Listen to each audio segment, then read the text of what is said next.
Funding is provided by a grant from New York State Senator Catherine M. Young, representing Western New York's 57th District with a local office in Olean.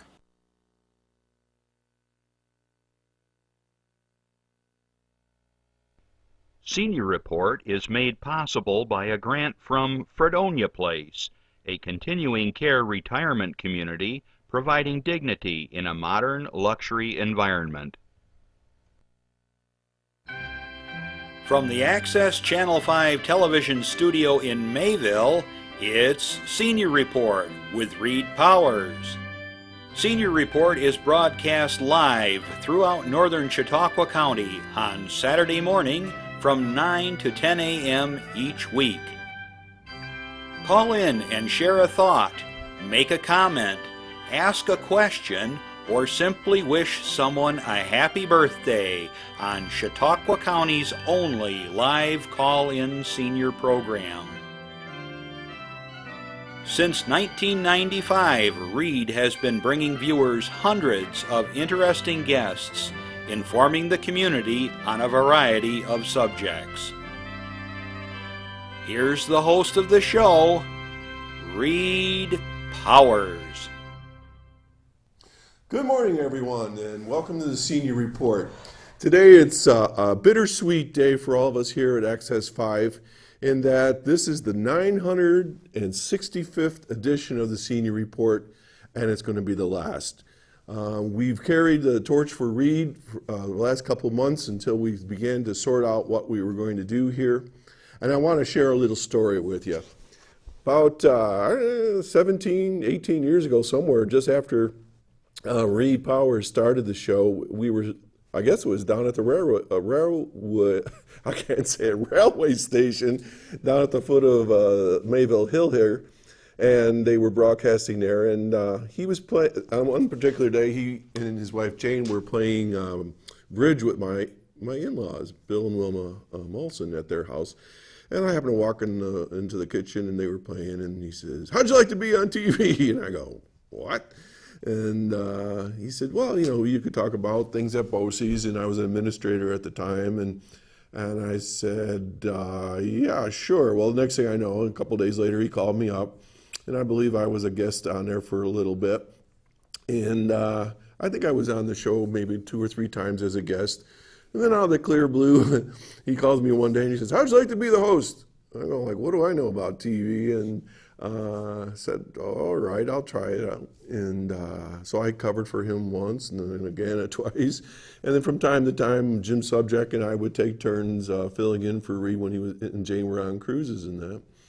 And then I think it was about 4 years ago, I got another phone call from Reed, and he said, Mort was going to retire from being the geezer, and would I like to be the geezer? And I said, "No." I said, "Mort's the geezer, I'll be me." And so I came on, as you all know, and I was sort of the Ed McMahon, or the anchor man here with the Senior Report for close to 4 years. And you know the rest of the story.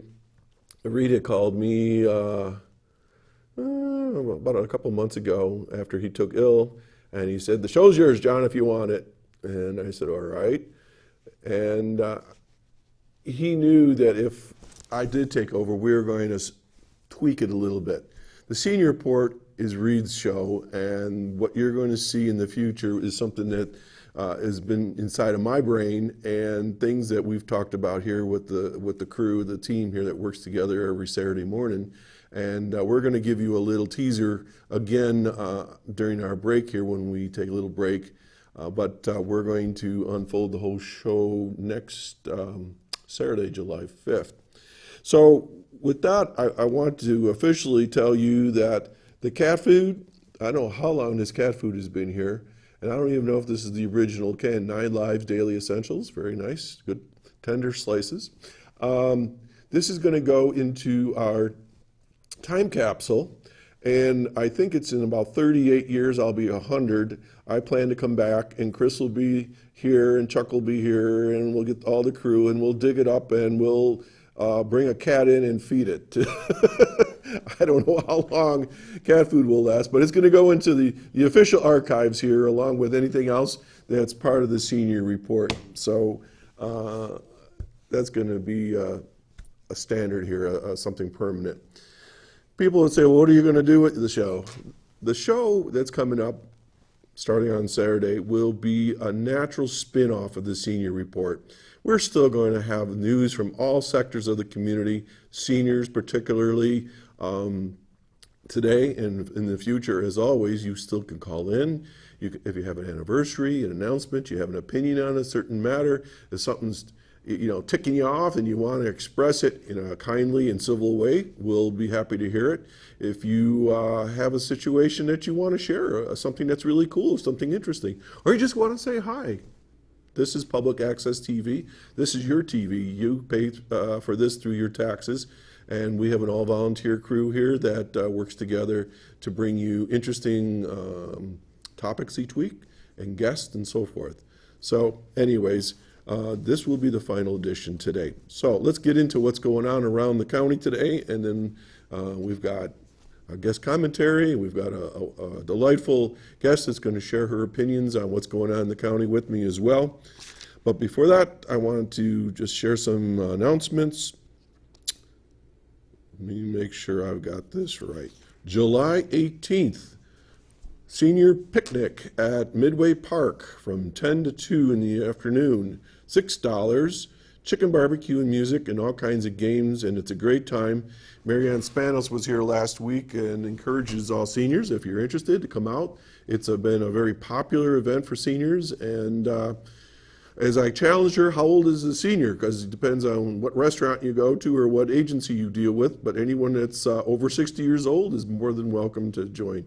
And I'm sure if you had a younger friend there, they would be welcome as well. So July 18th, senior picnic, Midway Park. Mayville Library, July 11th and 12th. During the day, they're having a big book sale. That's when they're big fundraisers, so check that out. It's always good to grab a good book, and as Karen Harvey had a stack last week, I'm sure you can find some books that would be interesting to peruse, especially on a rainy summer day. That's a perfect day for reading. Let's see, Westfield Memorial Hospital Foundation, big golf tournament. You could get into that one. July 11th at the Chautauqua Golf Club, right here in Chautauqua County. Big, huge fundraiser, great time.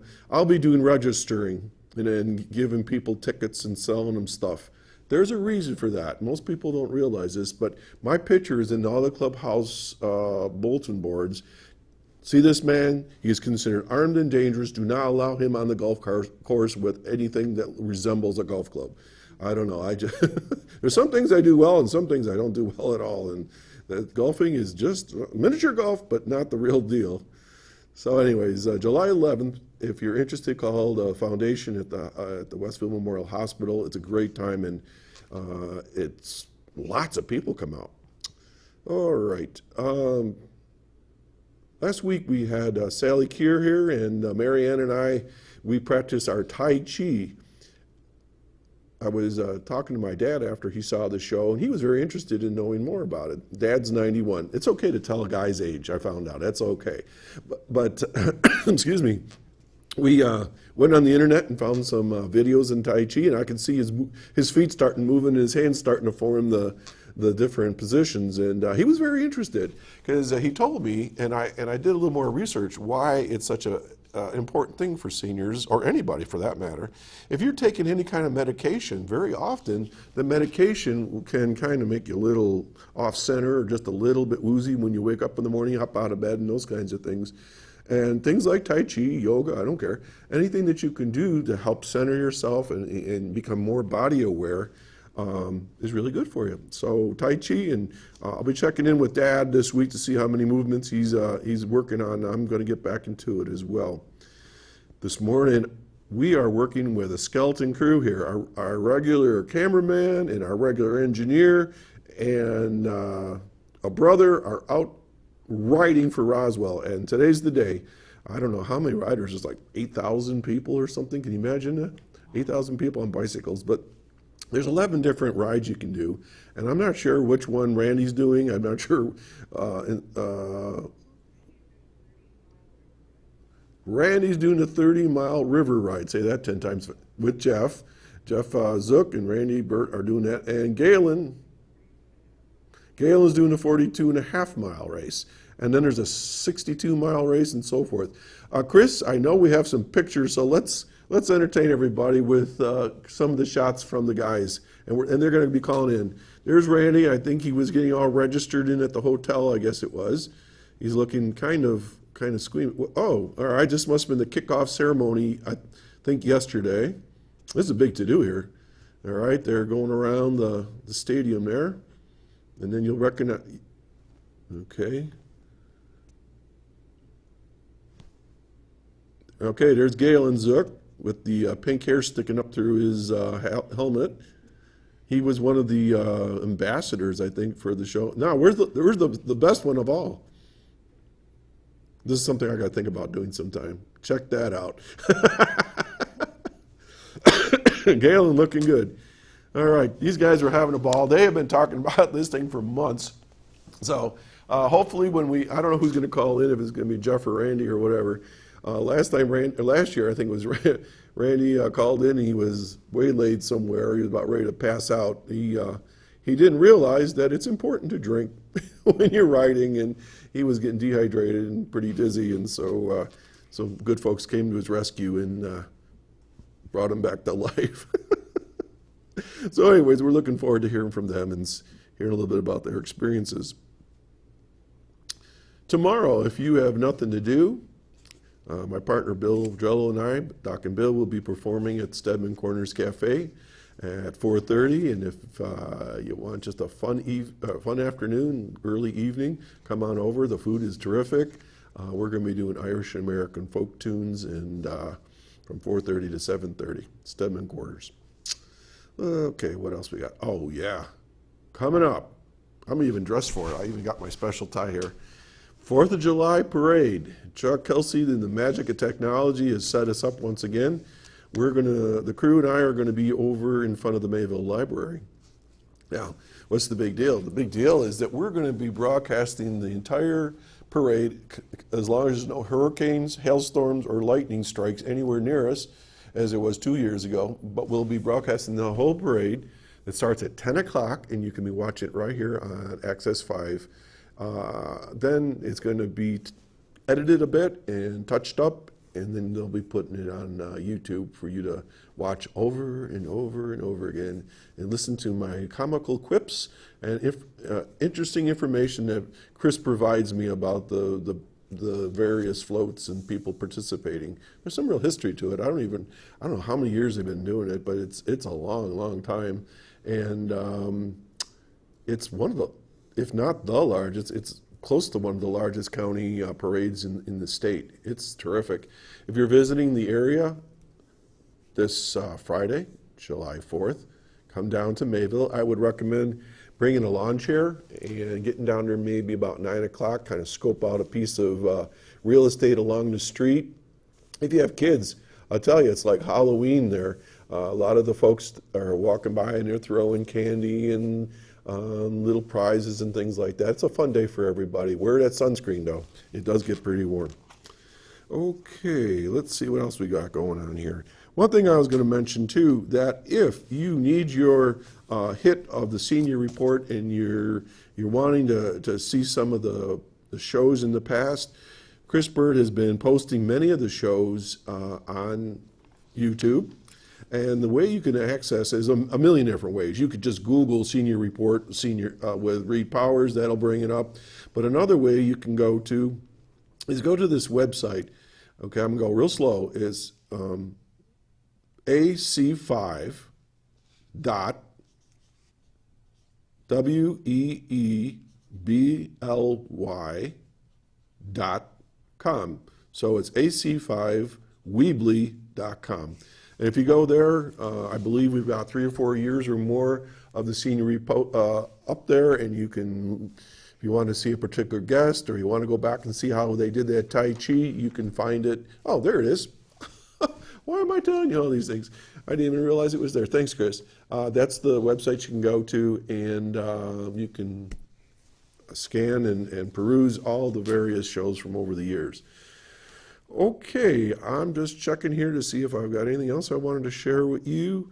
I guess not. I think what we'll do right now is we're going to go to a video, and we showed it last week, so in case you missed it, this is a series of outtakes. Outtakes are the things that you don't normally see in a TV show, and they're like mistakes and funny little things. But this is a promotional outtake series for you on our new show. And so, Vicki, when you ask me what's the name of the new show, I think you'll know by the time you watch this. So let's take it away, Chris. This is for all of you. Chautauqua Sunrise, take one. Am I supposed to talk now? Oh, excuse me. Let's start over again. Chautauqua Sunrise, take two. Am I supposed to have this, Randy? Am I supposed to? Oh, you were supposed to. Oh. Yeah. Whoops. Well, Time one more over. time. Chautauqua Sunrise, take three. Hey, good morning, everybody. Welcome to the new. Hold it. Try that one more time. Chautauqua Sunrise, take four. Hey, good morning, everybody. I'm Doc Hamels, and welcome to. What's the name of the show again? I forget. All right, Hold it. one more time. Hold it, All hold right, it. one more. Let's try that again. Cut. All right, cut. Okay, this time we're going to get it right. All right, we're going to get it right this time. All right, I'm ready. Chautauqua Sunrise, take five. Hey, good morning, everyone. Hold on, And Doc. I think I just killed a fly. hard to find good help these days, I see. Man, I guess. All right, all right, here we go. Chautauqua Sunrise, take six.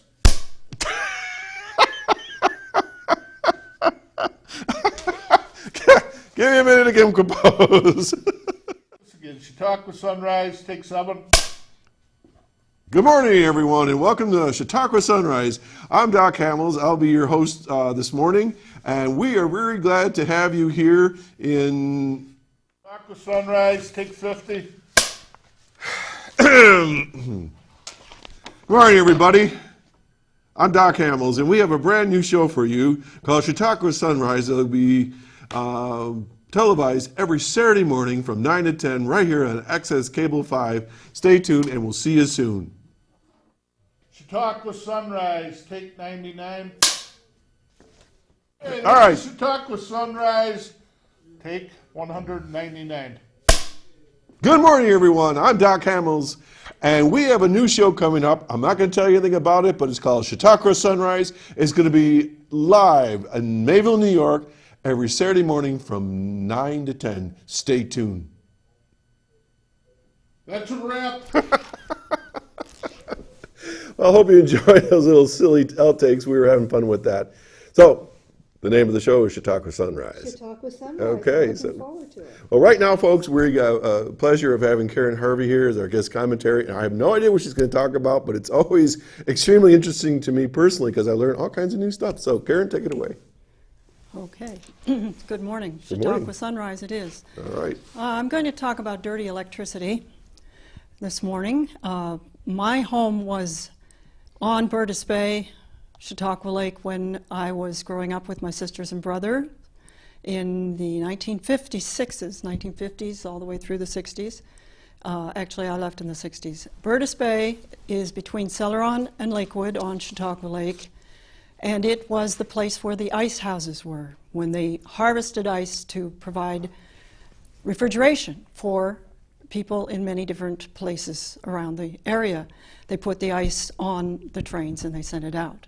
Well, with the advent of electricity, we, of course, became disposed of our little ice boxes. Was before my time, I must remind everyone. But the history is there, and I knew that those buildings were there where I swam and where I spent my winters in Burtis Bay. When electricity came, it was a great thing. It was on wires that came to us, direct energy, and it was rather clean, and the stipulation was, the code was, the regulations were, that you return the electricity that isn't used. As time went by, we developed many devices that have helped us better than refrigeration, many other devices, and industry took some shortcuts. And since then, some of this electricity is not going back to the source, and it is scattering, and we do have to concern ourselves with it because Our bodies are not just biological and chemical, they are bioelectric. Our heart, our brain, our entire cell system responds to electric charges. Well, the people in Europe and China and Russia have been aware of this for a long time, and they've been watching what happens. And they have put in place codes and regulations that protect people. They, in fact, much as we say 16-year-olds and 18-year-olds shouldn't drink, shouldn't drive for their own safety, they don't let young people use cell phones because it's harmful to them. It is going to emit electromagnetic frequencies that are harmful if they're not mitigated. In Europe, they do mitigate them. They do put in place things called capacitors, things that block, shield, or filter these transient or lost or pieces of electricity that are flying around. And they do find ways to do that. When you look at the regulations in, say, Austria, you find that they require, for their own safety, that you have less than 1/10 of 1 microwatt per centimeter squared of EMFs coming at you in order to be safe. This country allows 580 microwatts of per centimeter squared. Our industry doesn't want to hear it, just like the cigarette industry didn't want to hear that there were problems until they were forced to. We didn't have seat belts until we reminded them that it was safer to do so.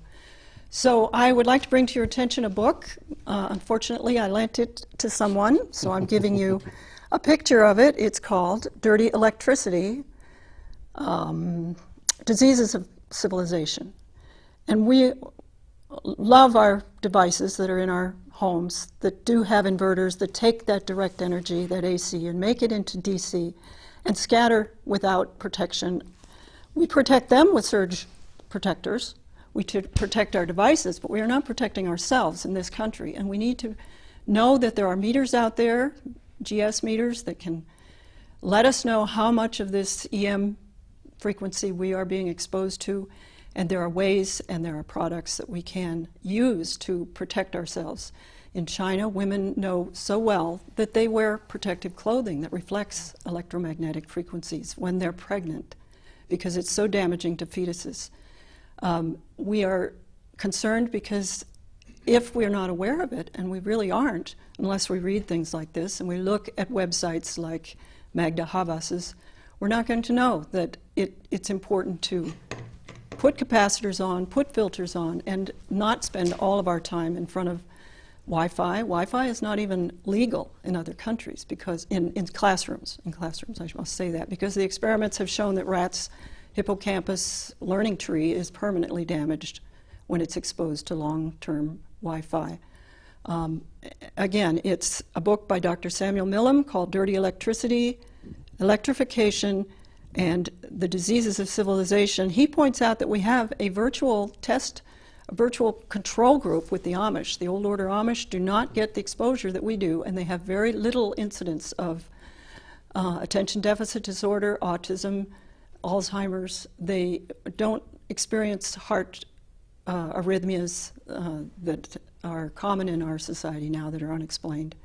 And with that as a control group, the old Amish have provided us with an ability to, they of course are exposed to cell towers, so they have some, but it's an important thing to pay attention to. Residential electrification is documentable as a source of some of the ailments, chronic ailments that we experience today.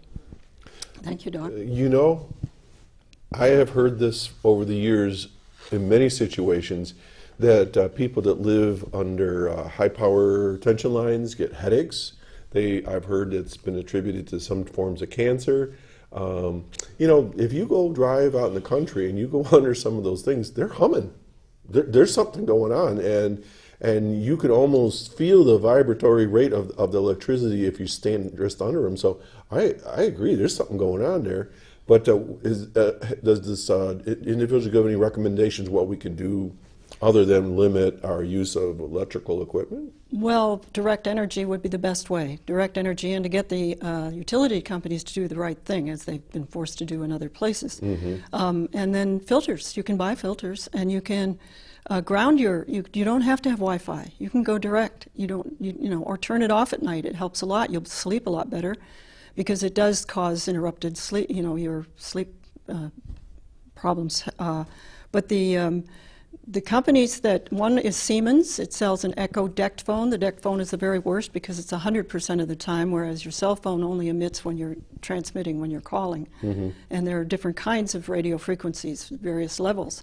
So if you had filters, or even if you have a capacitor, you know, any equipment that's built with a capacitor, it steps up or down. And I think Chuck Kelsey could explain a lot of this with the ham radio situation, which also, according to this book, is a big emitter, as Dr. Mellum has explained. So. Okay, well, thank you. That's certainly food for thought, and it makes a lot of sense. And once again, you know, technology runs ahead of us as far as our whether it's healthy or not for us, and you know, it goes into technology covers all of our lives, and it may not always be the best thing for us. But on the other hand, there's things that if we take a little extra time and care, we can use technology safely. So as always, thank you, Karen Harvey, for bringing it to our attention. And she's just a wealth of knowledge. I'll tell you, I just enjoy sitting and talking with her. Next week, Karen and Roy will be here. Chris, I know you got a slide for that. You can pop that up if you like. And we're going to be kicking off the new show next week with Karen and Roy, and we're going to be talking about the things that they've been documenting all around the county and so forth. And Karen and I, we see each other from time to time, but I'm looking forward to getting to know her and her husband even in greater depth. Okay, we've been talking about all kinds of stuff here today. We're going to continue that dialogue. I've had the pleasure of asking Vicki Westling to join me today. She's been a known guest on our show before, and she asked me, well, what should we talk about? And we just threw around a bunch of topics, and we're just going to kind of talk about some of those things. This is your opportunity, of course, to call in and voice your opinion on whatever we're talking about. But before we do that, hang on, Vicki. We got a guest caller already. Oh, wow. Jeff, is that you? Yes, sir, it is me. How's Randy doing? That's the big question of the day. Randy's doing great. Hey, I'm here. He's doing great. Hold on a second. Let me figure out how to put her on speaker. Okay. Pop up. Do we have a picture, Chris, of them again? As you remember, folks, Randy and Jeff and Galen Zook there he is. They're out there and they're racing for Roswell and making lots of money. Randy, are you there? Yeah, I'm here, Doc. How you doing? Are you drinking water this year? I've had water, Gatorade, Smart peanut butter jelly sandwich. Oh, yeah, I gotta love those peanut butter jelly sandwiches. Gotta get that protein into you. So where are you and how far have you gone? I don't know where I am. Our last stop was Praxair down along just off of Riverside. Galen, is that you? Who is that? Oh, this is Jeff. Oh, I guess. Galen's on a different ride. All right, you sound just like your brother. Ride today. Okay, keep going. You're in Praxair and what? Praxair was our last rest stop. Okay. I just checked my odometer on the bike, and we're 25 miles in, so we've got about another 5 miles to go. Oh, great! A lot of people there. Our group was the 30-mile group and the 45-mile group. It was both full at 750 riders each. Oh man, I can't believe it. And we watched the 64 and 104-mile ride take off at 6:30 this morning. That took like 5 minutes for them to get going. Wow. How's the weather up there? Nice and toasty, or good riding weather? It's good riding weather. It's a little toasty, drinking lots of water, but it's going really well for us. Very good, very good. So, Randy, you get to mile the total. I think the total amount raised. What was it? $4 million. 8,100 riders. Wow. 8,100 riders, $4 million. Wow. We're so proud of you guys for going out there and riding. Well, it's amazing the support we've gotten from the volunteers and Scott Hamilton was our main speaker last night, the Olympic medal skater. Great. And he shared his story. And, yeah. Okay. It's been a really awesome ride. Okay, well, remember, Randy, at mile 27, that's for my mom. Riding for your mom, Dak. We posted little cards last night. We got pictures. It was sort of hard to see them, but I wrote out, I think, 10 different cards in memory of people. And they had a fence at the opening last night. They hang them up there so other people can see them. So. Super. Okay. All right, guys. Well, we're missing you over here, and Chuck and Chris are doing the best they can to hang in there, but we do miss you here at the studio. So you have a great ride, and tell us all about it when you get back, okay? All right. Tell Vicki hi. Sorry we missed you this week, but we're out here having a ball, Vicki. So always have a good show. Okay, thanks a lot, guys. Be well. Be careful. Okay. All right, there's our crew up there in Buffalo and riding for Roswell. Just stay hydrated. Stay hydrated. Okay, so Vicki Westling, welcome to the show once again. Well, thank you. And you're from the Dunkirk-Fredonia area, right? Yes, I live in Dunkirk. Okay, Right. and I know that we use the title author and columnist. Can you tell us a little bit about what you're doing these days? Well, of course, I'm an author, so I write books. I write children's books and as well as novels or whatever. And I write for the newspaper, The Observer. The Observer. On okay. a bi-weekly basis, a regular commentary. So I'm pretty active. I'm pretty involved. I'm on various committees and things that are going on in the area. So Okay. I try to keep an idea of what's happening. Have you always been a writer and a columnist? Well, always, no. I used to be in my real life, I was a, My other world. yeah, I was a human resources manager. So I was in human resources for many years. And Where was that for? Well, I worked in Dunkirk, I worked for Alumax Extrusions as a human resources manager. I was a city manager in Florida for a small city. I did not know that. And I taught high school. In You Florida. were a teacher too? Yes. Oh, when I decided I'd gone through my whole life working, and so I would relax and become a school teacher. so I did that. That was my second career, and so I taught high school, 9th and 10th grade, reading and English, and then super. I've taught elementary as well. I taught at Jamestown Community College a few semesters. Sure. So now I just work in my garden, walk my dog, take care of my husband, do those Full-time kinds of things. job there. Full-time job, try to do some writing, sure. Okay. Sure. Well, we were going to just talk about some things today. And I know I gave you a list, but this is like an overriding, arching question I have for you today. Okay. Okay, to get things started. And folks, get your coffee cup, sit down, and get near the phone if you want to call in. Here's what I'm all about. When I've come onto the show, and now that we're going to be doing Chautauqua Sunrise, the arching theme that I've been working on with the television show here is that this is one county. Yes. Okay? Why is it that I still hear the North County and the South County? What is that all about? Can you share? Well, from what I know about it, I think that it goes back to turf. And it's just like, it's not just the North and South County. We have the village of Fredonia. We have the village of Mayville or the village of Westfield, the city of Dunkirk, and all of these little fiefdoms. Right. And everybody fights for their own space. Back in the day, when it was the covered wagon and we were settling, it was different because you had to work within that area. But now we've expanded. And the problem is Western New York, in total, we're losing population, we're losing our taxpayers. At one point it felt like that there should be a notice on the sign coming into New York State, welcome to the welfare state, because that's been a real problem. Sure. So we have all these little fiefdoms. When we talked about the regional water district that's going on here in our area, I had a caller call me on the telephone at home, and she had me on the phone for probably close to an hour, saying, you don't understand. If we do a regional water district, we will lose our control. And I said, that is the problem. That's the problem. So much with where for we are. efficiency, cooperation, Right. You know, and sharing the wealth. Right. So we have to say, well, no, I'm Jamestown, or I'm Lakewood. Well, I'm Fredonia, or I'm Dunkirk, and I don't want to share with you. If we don't do that, we're going to all fail. And the governor, kudos to Governor Cuomo, has said we must consolidate. Yeah. We must bring these people together, because you have all of their little fiefdoms, all the territories.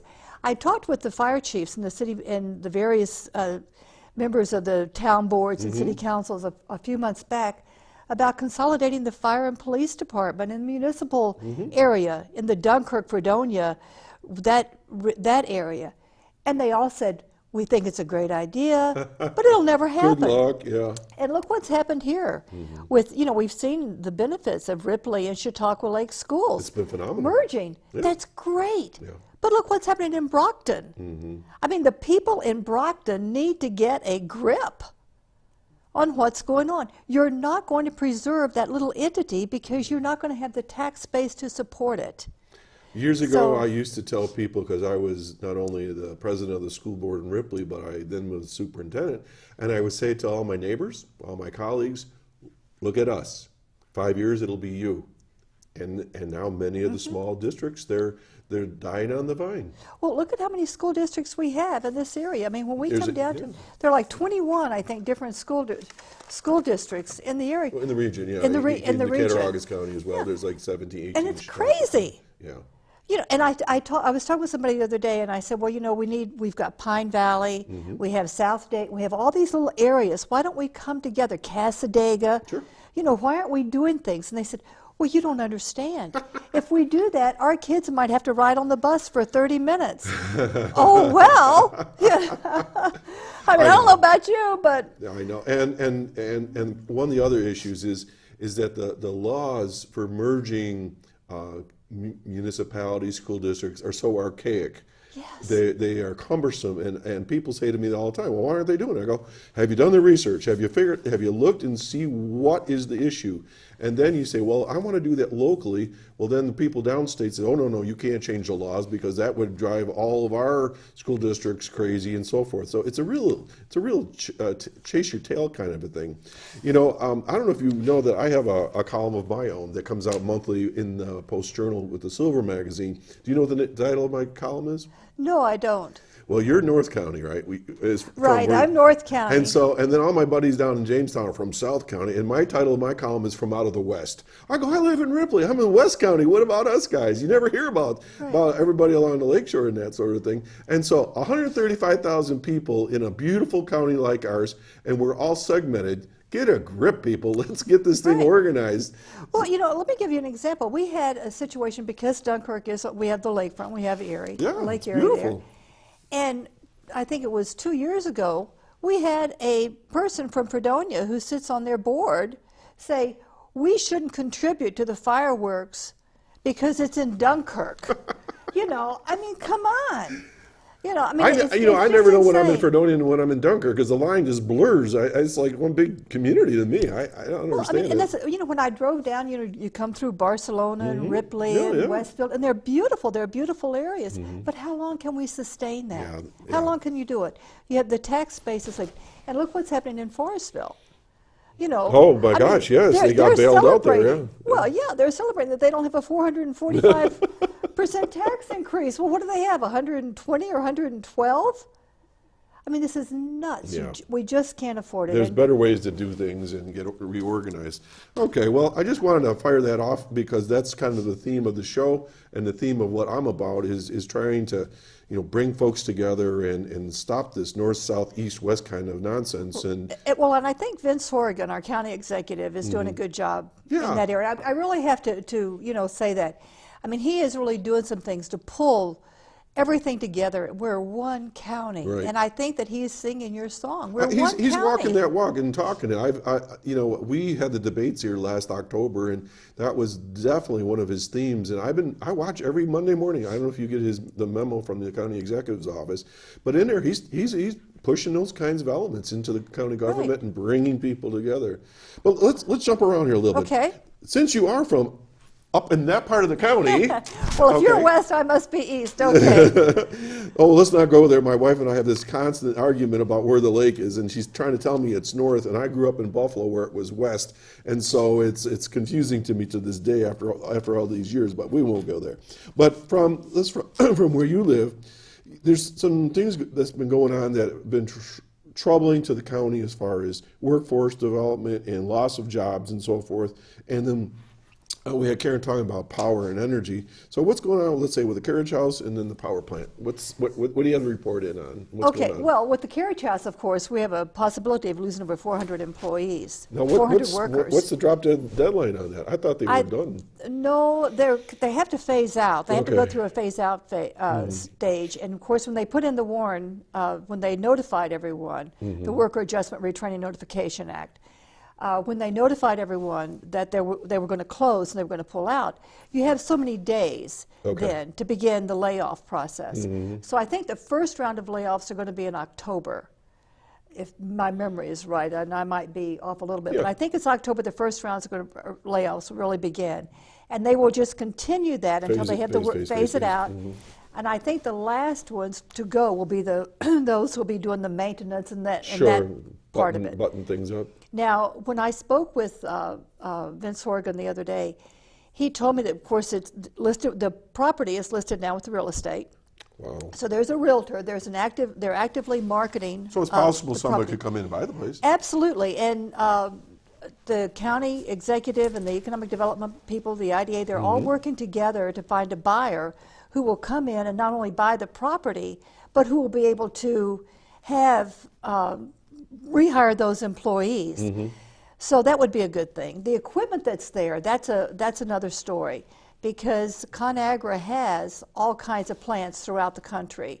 And as a result of those plants, they will then want to relocate some of that equipment. So some of the equipment may go, but when they first notified everyone that they were leaving, one of the things they wanted to put into place was to have a non-compete, so that they're a food processor, and they didn't want another food processor in there. I've heard this. That is off the table now. Okay, that good. is gone. They have backed off. The union did a fantastic job. The county did a great job negotiating that off the table for ConAgra, so that now we could have another food processor or like business in there. There was a time where I kind of understood where people wanted to be the only one. McDonald's builds next to a Burger King. Pizza Hut is next to Denny's. Denny's is next to somebody else. You got Red Lobster and you got Olive Garden. I'm not promoting all these places, but the whole thing I'm making is that the competition is there because it's good for everybody. And when you have a sole provider like that, that's not healthy ever. Right. So that's what's happening there, and that's good news. I feel good about it. I feel optimistic about it.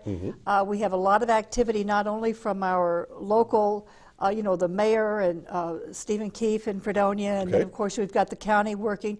We have Senator Schumer has been in, Congressman Reed has been in, and so I mean there are weekly conference calls through all these people. So I think that something might happen that'll be very good there. They just announced, I think it was yesterday in the paper, that employment was up like 0.5%, and I'm going like, oh man, that was in the paper. I just tell you, it was up just a little bit, and it was non-farm work. So I thought, okay, but if those folks go, they was right back down again. So right, well, and and there are jobs. There are jobs here. But one of the things that happened, I grew up when you grew up, probably was saying you have to have a college education, you have to go be a doctor, a lawyer, a teacher, one of these things.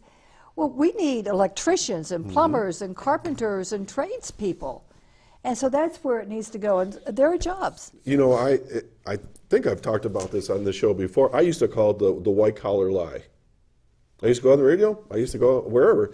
And the whole point I'm making is just what you said, is that we have put into our kids' heads that if you want to get ahead in life, you've got to do this, like you said, go to college, whatever it is. And I got 12 years of college. I did okay, but it's not for everybody. And how many times they go to college and they drop out after all this hoopla after 6 months of college because they should have done something different. The ones that should go to college, but the ones that maybe should reconsider things a little differently, like the European model, where you go into a trade and it's a noble trade. It's not considered something below the anybody. You know, plumbers are technicians now. They are highly trained people that understand things. Electricians, I don't even want to begin to, well, we were just talking about Karen about electricity, but, you know, these folks, they're so trained. You know, open up the hood of your car, look at it for a minute, and try to identify anything that's in there. So what I'm getting at is these are great jobs. And when I used to work for the Erie 2 Chautauqua Cattaraugus BOCES, you know, that was one of my drums that I used to beat. These are great paying jobs, and we're not putting great minds into these jobs, or any brains into these jobs. We're saying no, you know, you don't want to get your hands there. You don't. A lot of this work now is clean work, you know. Oh, absolutely. And you know, and not only that, but we have kids out of college who can't find jobs. They're not marketable. They're absolutely They have not no marketable. skills. So it's really tough. You know, Right. you have to think about it. Those are the kinds of jobs, and those jobs are out here. We need those. My dad worked for General Motors Chevrolet up at the Tonawanda plant for 30 years. And I went on a tour once, and I saw how my dad worked and what he had to do, and it was hot, and it was greasy, and it was oily, and it was the old style mechanics. And then Dad and I went, Dad's been retired for about 30 years, and we went to see my brother works at General Motors. My brother now works for General Motors, and he's like a plant supervisor for maintenance. Air conditioned, everybody's in khakis and in polo shirts. It's clean. And there's no oil on the ground, there's nothing, no heat coming at you or anything like that. And they're making the same darn thing. And it's just a different world. So Of course, more of them are being recalled. well, yeah, so Toyota and everybody else. But that's not what's going. They don't build that part there. I don't know where that parts are coming. But the point is that so much of the industry world now is clean work. It's wholesome work. It's safe work, and we just haven't realized that. And as you say, there's jobs available out there, but you got to get the skills. And as seniors, you can tell those grandkids, you know, this is what you could be doing. It's good work, it's honest work, and so on. Okay, let's talk about something else. How about poverty? We talked about that a little bit. You know, poverty is a problem here, and one of the reasons it is because we've made it so easy for people to live below the poverty line. They get public assistance, and some people deserve it. Some people need to think about this. But we have children who live in single-family homes. Or single-parent homes. We have children who are lined up outside the food kitchens for their breakfasts, their lunches, their dinners. We have people who sit on their front porch. They have their EBT cards. They have their cigarettes. They have their beer. They're stopping that, though, right? Well, I heard they're putting the kibosh on that. Well, they're trying to work on it. But, I mean, this is poverty. Yeah. And they're happily doing that because they're saying, well, there are no jobs. I can make more money by living this way than I can in going to work. So what I hear you saying is that the system has encouraged this. The system has encouraged this. I definitely believe that it has. They say, well, the minimum wage, we need to do something about the minimum wage. And then you have the other side of it saying if we raise the minimum wage, everything else is going to go the other way. You know, what do you do? Now, our welfare system here in this area, we've done some things. There's been $500 million has been cut out of the welfare budget for the countywide, but welfare and public assistance is, people say, well, that's not an entitlement, you're not entitled to that, the government shouldn't have to take care of you. If you meet certain requirements, it does. It's there for a reason. And so, you know, there's more enforcement now, we're trying to do more investigation, there's a stricter policy in place on our county level. But still, you know, a lot of things are mandated through the federal government in New York State. It's a known matter that the system's been abused, and you know, I applaud those that are trying to clean it up. But on the other hand, there's agencies, and I'll plug them, the Chautauqua Opportunities. They are working with individuals to say, I don't want to be in poverty. I want to have a thriving existence.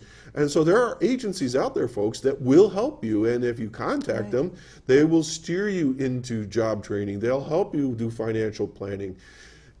poverty can be a one-time only kind of a situation where you can actually get out of it, or it can be a generational thing. And that's what we need to do, is help break the cycle of poverty in this county. We've got more poverty than most people realize.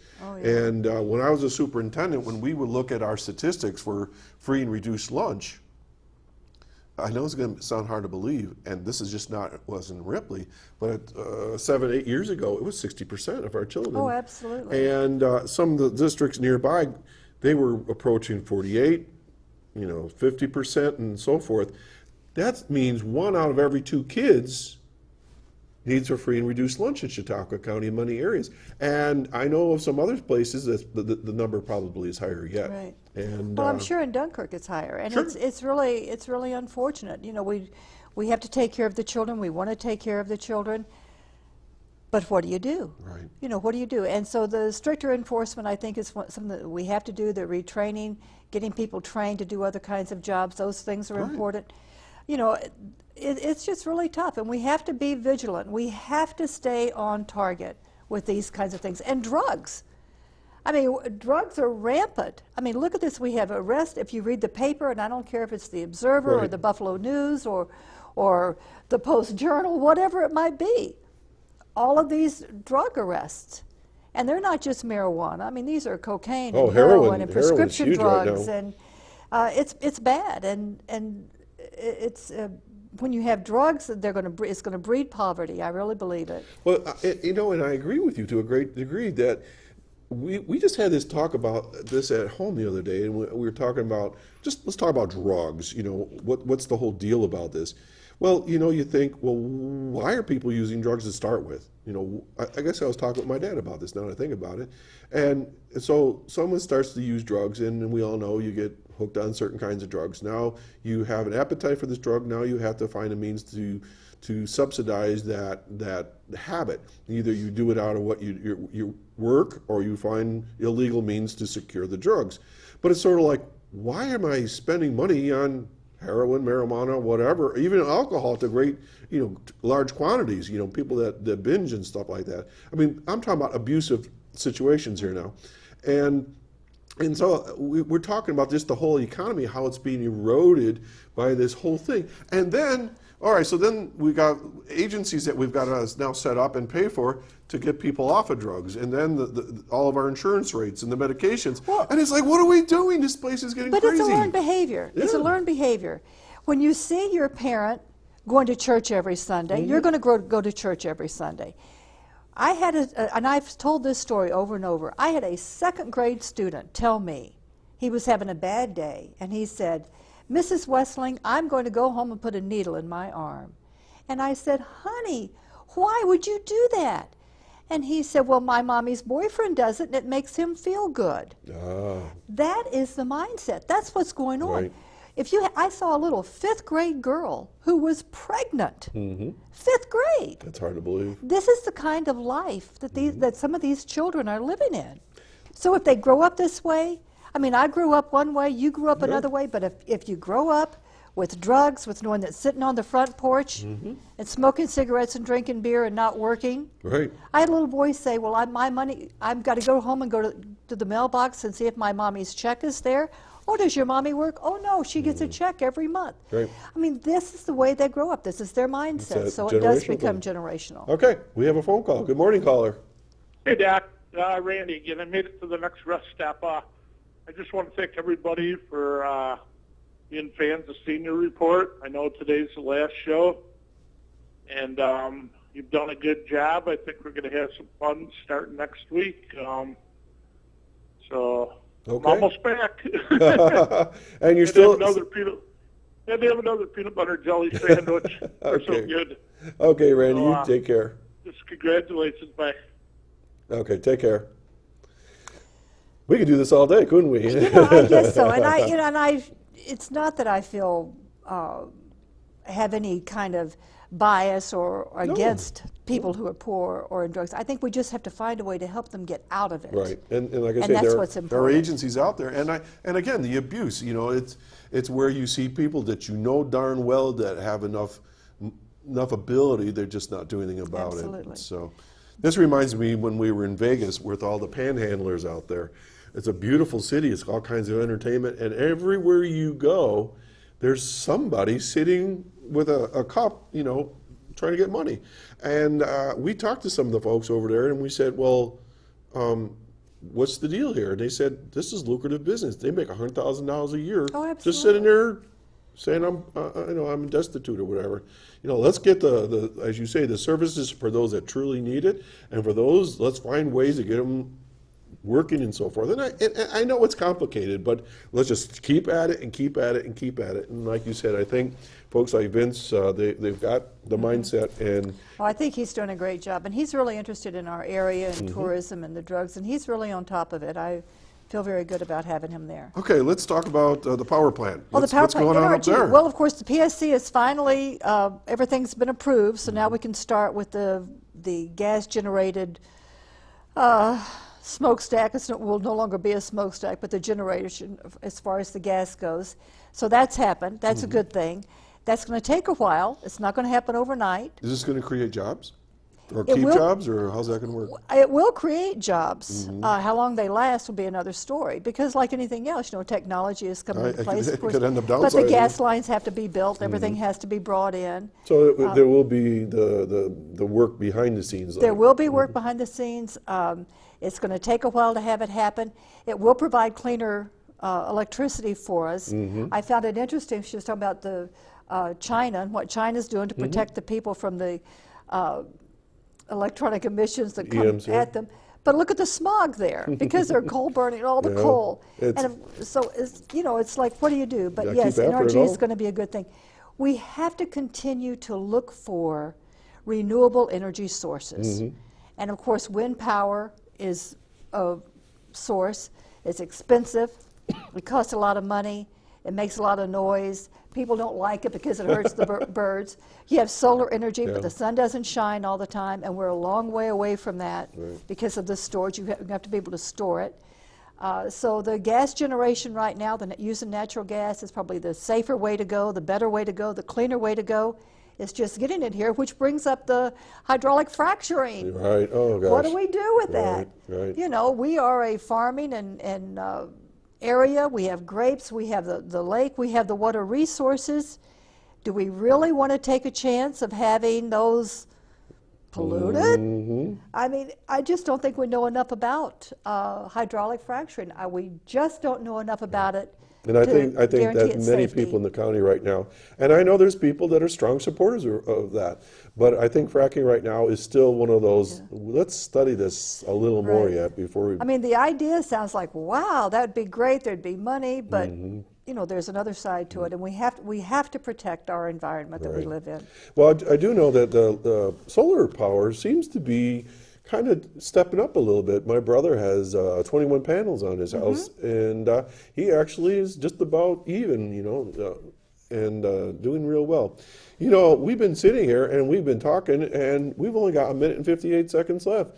So how about, like we've always done, we'll give you about 30 seconds to talk about whatever you want to talk about, and then I'm going to wrap things up. Okay, well, I guess that based on this potpourri of information that you have given me, I guess we didn't even touch it. I know all of these different things.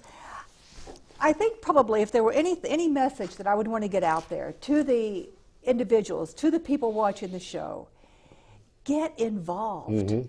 Get involved. Don't sit back and let somebody else do it. Yeah. You know, I found it interesting that I had received 2 write-in votes for the school board, and I don't know who they are, but thank you. I wasn't running, but thank you. But we need to get involved. We need to be actively looking for ways to make life better, not just for ourselves, but for our community, for everyone around us. And I think that when you talk about the sale of the carriage house, the reemployment of those individuals, NRG, the changes to the natural gas versus the coal, our welfare system, our poverty, our retraining, those are all things that we need to do. Yeah, and keep at it. It takes a voice. It takes more than just 1 or 2. Okay. Folks, this is our guest, Vicki Westling, with me here today. You come back again? Absolutely. This wasn't too painful, was it? No. Okay. Whenever you want me, I'd be happy to be back. Okay, well, we'll have you come back again. Well, folks, here we are. This is edition 965, the last show of the Senior Report. And I just want to say In the spirit of Reed Powers, may all that is proud and true and noble abide with you.